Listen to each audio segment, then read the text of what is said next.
What's up, guys? Sorry it's been so long. I just want to explain kind of why it's been that long. And basically, we're in the middle of a move. We're trying to find a house, trying to get all that pre-approval and all that stuff, trying to figure out where my husband's next job is going to be. And so a lot of things are up in the air. And so I don't have like a specific place to record anymore like I used to.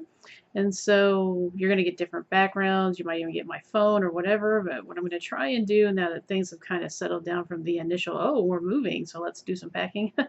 I'm going to try and just get some out every day, even if I just have to use my phone.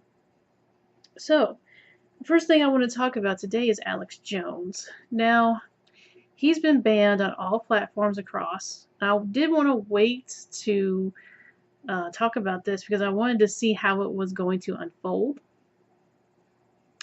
And initially, Alex Jones wasn't banned permanently. He was only banned for like the 3-month ban that they give you.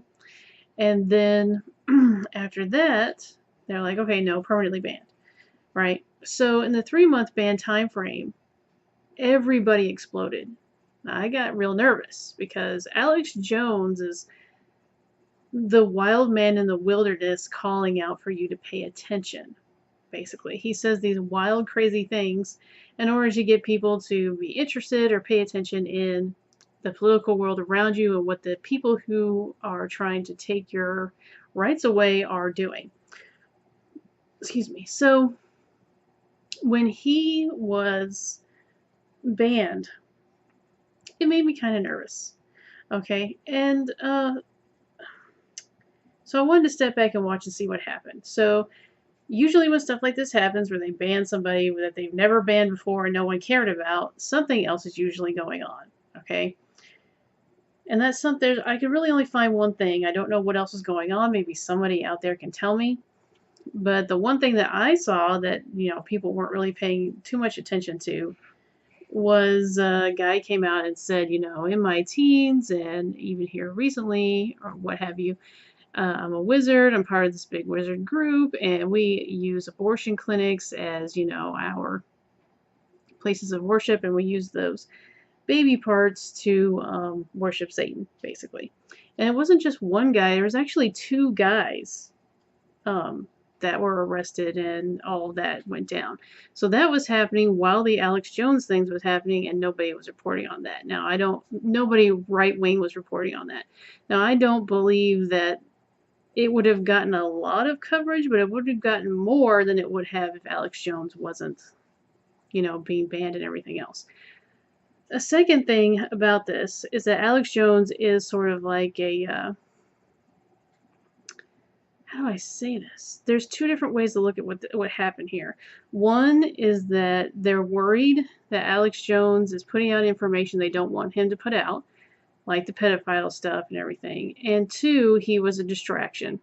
Because you notice that they all but Twitter, I think, all came together and agreed in they had a meeting, basically, and they all agreed in that meeting to ban him. That is one of the things that's one of the pieces of news that came out that I saw on Twitter. So what is it Alex Jones is doing that makes them so nervous or whatever? I mean, when you can have people who are beheading people on all these platforms and everything else, but Alex Jones has to go. So not only is there a bias, but they're real nervous about certain people because they're making some kind of headway. Alex Jones has been around for me since I was a kid. I used to listen to him on his PBS show late at night. I didn't know really who he was, but I would listen to him, He had all the conspiracy theories, and he would have people on, and I love a good conspiracy theory. It's like a good ghost story, So I would watch him, and then I would notice that he would be right about things. And I think, guys, that there are people out there who are okay with you being crazy and over the top as long as people don't listen to you. But as soon as you are, then they start, shutting you down because he was right. Okay? They're taking away a voice that may be crazy. Like I believe it's John the Baptist who was in the wilderness crying out about God. He was right, but he was crazy.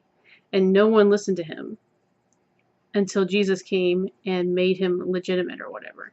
So you have to look at this and say, okay, why is this guy why is he the first one?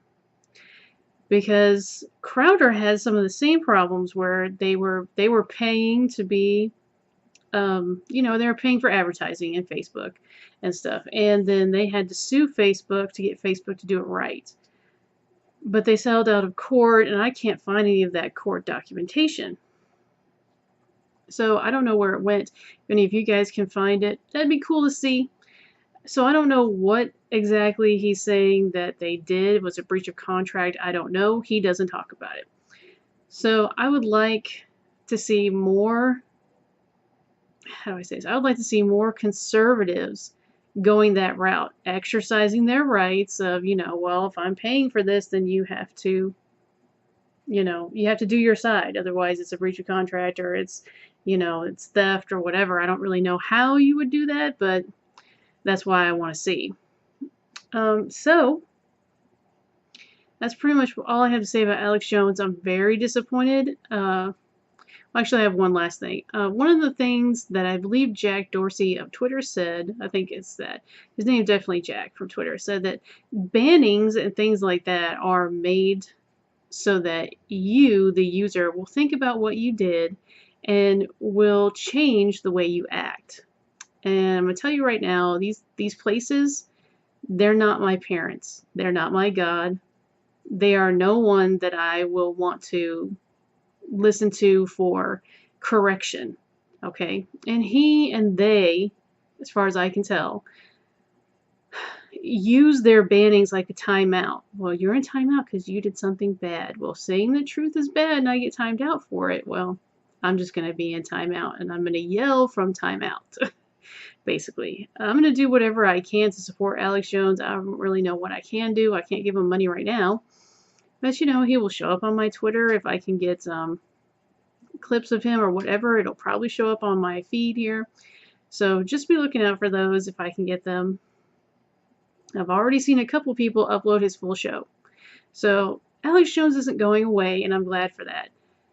The reason why, though, is because you and me and people who love Alex Jones and want freedom of speech put it out there. We fight against that. Okay, that's why it works. Our answer to this is us, what we support and what we don't. So that's really all I want to say about Alex Jones, guys. Get out there and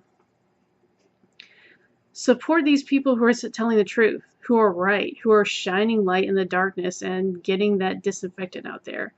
In Christianity, we have this idea of, you know, you are the light and the salt of the world. Go out there and be the light and the salt of the world, even if you have to do it from a jail cell. All right, that's it for me today, guys. Hopefully I'll see you tomorrow. Bye.